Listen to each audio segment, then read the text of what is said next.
तो radio bill में जैसे मेरे एक दोस्त को आया था, उसके नाम से लेटर आया था कि उसको रेडियो बिल पे करना है। होता है कि जिस दिन आप जर्मनी में एंट्री करते हैं ना, तो उनके पास रिकॉर्ड होता है। जैसे मान लो आप 3 साल तक आप जर्मनी में आए हैं, 3 साल हो गए आपको आकर, आपने कोई रेडियो टैक्स नहीं भरा। अचानक से एक दिन आपको बिल आएगा, वो सारा 3 साल का एक साथ भरना है, आपको आ जाएगा। तो मेरे दोस्त को ऐसा ही हुआ, उसका करीब 8 महीने का कुछ आया एक साथ। तो वो 8 महीने तक काफ़ी खुश रहा था। तो हुआ ये कि हमने ये प्लान किया, किसी एक जर्मन ने, हम याद नहीं है लेकिन किसी जर्मन ने हमने को ये सजेशन दिया था कि आप जैसे 5 लोग रह रहे हैं तो आप डिवाइड कर लो। आप कह दो कि एक वो जो फॉर्म आता है उसका रेडियो बिल का, उसमें हम 5 के नाम हमने लिख दिए कि हम लोग सब मिलकर रह रहे हैं। तो फिर हम लोगों ने, ताकि हम लोगों को भी कल को ना आए ये वाली चीज़ ना बिल, तो हमने प्राइस शेयर कर लिया उसमें।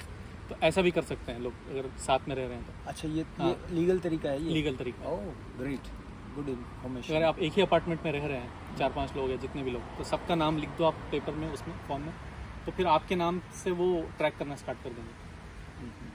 हाँ, ये भी है कि जैसे मान लो, जैसे मुझे नहीं आया था बिल, जैसे मैंने उस दिन मेरा नाम लिखा, फिर उसके बाद मुझे जब मैंने शिफ्ट किया घर, तो मुझे आने लगा रेगुलर। उन्होंने ट्रैक कर लिया कि ये बंदा भी है। ओके, तो मतलब ठीक है, तो देना ही है।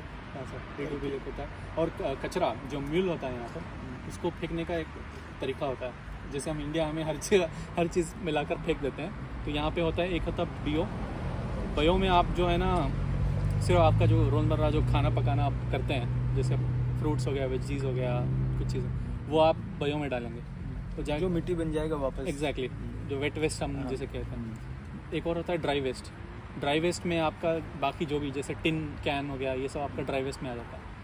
और तीसरा होता है एक पेपर के लिए उन्होंने अलग रखा है। कार्डबोर्ड, जैसे अमेज़ॉन से पैकेट आ गया कुछ, आपने यूज़ किया, फिर उसको अलग जगह पे फेंकना, आप मिक्स नहीं कर सकते। अगर आपने बार बार, जैसे मान लो आपने एक कौन ट्रैक करता है, आपने, अगर आप ऐसे सोच रहे हैं, तो होता है कि पुराने अपार्टमेंट में ऐसा हुआ था स्टूडेंट टाइम पे, कि स्टूडेंट जनरली उतना केयरलेस होते हैं, ज़्यादातर केयरलेस होते हैं।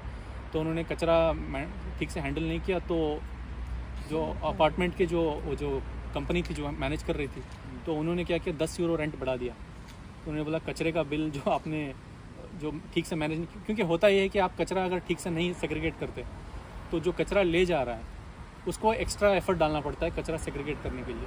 तो वो जब एक्स्ट्रा टाइम बेसिकली वो दे रहे हैं, तो फिर वो चार्ज भी ज़्यादा करेंगे। तो वो जो ओवरऑल चार्ज किया उन्होंने, तो फिर वो सारे अपार्टमेंट को आया, तो फिर अपार्टमेंट का जो रेंट है वो 10 यूरो बढ़ गया सबका। तो ये भी होता है। तो आपको ध्यान रखना है कि आप सही कचरा सही जगह फेंकें, और बॉटल्स का भी अगर आप सही जगह नहीं फेंकी।